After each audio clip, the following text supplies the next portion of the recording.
La parole est à monsieur Michel Herbillon. Monsieur le Président, ma question s'adresse au ministre de la Santé. Et alors qu'aujourd'hui en France, les personnels soignants manifestent, je tiens à leur adresser la reconnaissance de tous les députés Les Républicains. Monsieur le ministre, je souhaite vous interroger sur la situation de nos aînés dans les EHPAD, qui est particulièrement douloureuse. Avec les collègues de mon groupe, nous n'avons cessé de vous alerter tout au long de la crise sanitaire et de vous faire part de notre inquiétude pour celles et ceux qui se sont trouvés, de fait, coupés du monde.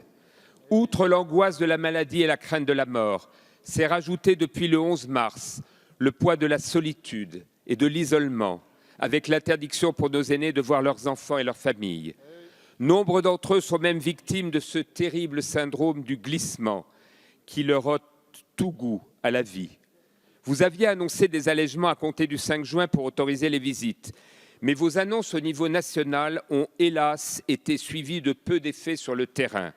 Nous avons tous été saisis dans nos circonscriptions par de nombreuses familles qui n'ont pas pu voir leurs parents depuis 3 longs mois maintenant. C'est dire si l'annonce du président de la République dimanche soir autorisant enfin les visites était attendue. Pourtant, elle suscite encore beaucoup de scepticisme, tant les familles ont été échaudées ces dernières semaines. Monsieur le ministre, pouvez-vous nous garantir que les visites dans les EHPAD sont bien effectives partout en France depuis hier? Pouvez-vous nous assurer que tout en préservant bien sûr les règles de sécurité sanitaire, les familles peuvent dès maintenant voir leurs parents dans leur chambre et que les résidents peuvent désormais sortir de leurs établissements avec leurs proches?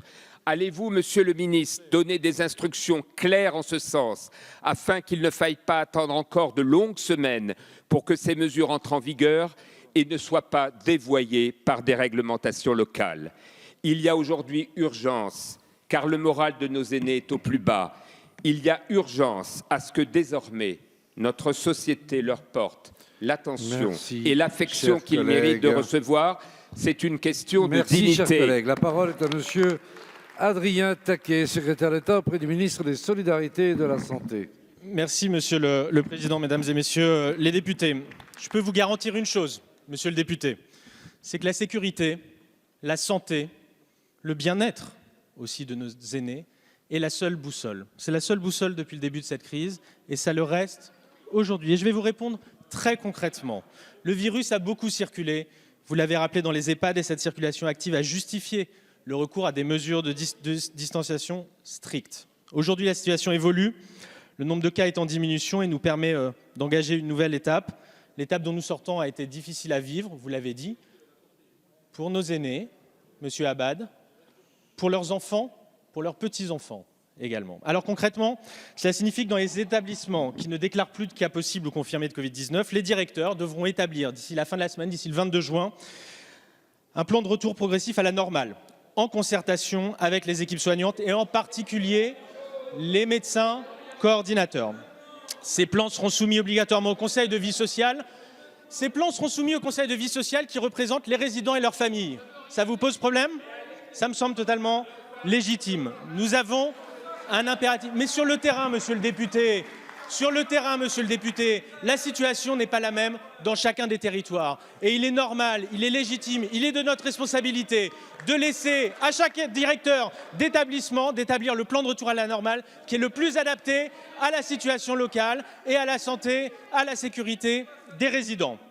L'objectif, Mesdames et Messieurs les députés, est d'assurer prioritairement le plus vite possible la reprise des visites des proches sans rendez-vous. De façon progressive, il faudra autoriser la reprise des sorties individuelles et collectives, de la vie sociale au sein de l'établissement, la fin du confinement en chambre, la reprise de l'ensemble des interventions paramédicales et aussi la reprise des admissions en hébergement permanent. Je termine, Monsieur le Président, un nouveau document de cadrage sera publié aujourd'hui qui remplacera le précédent pour fixer les nouvelles règles à mettre en œuvre dans les EHPAD, dans chacun des établissements. Merci, Monsieur le ministre.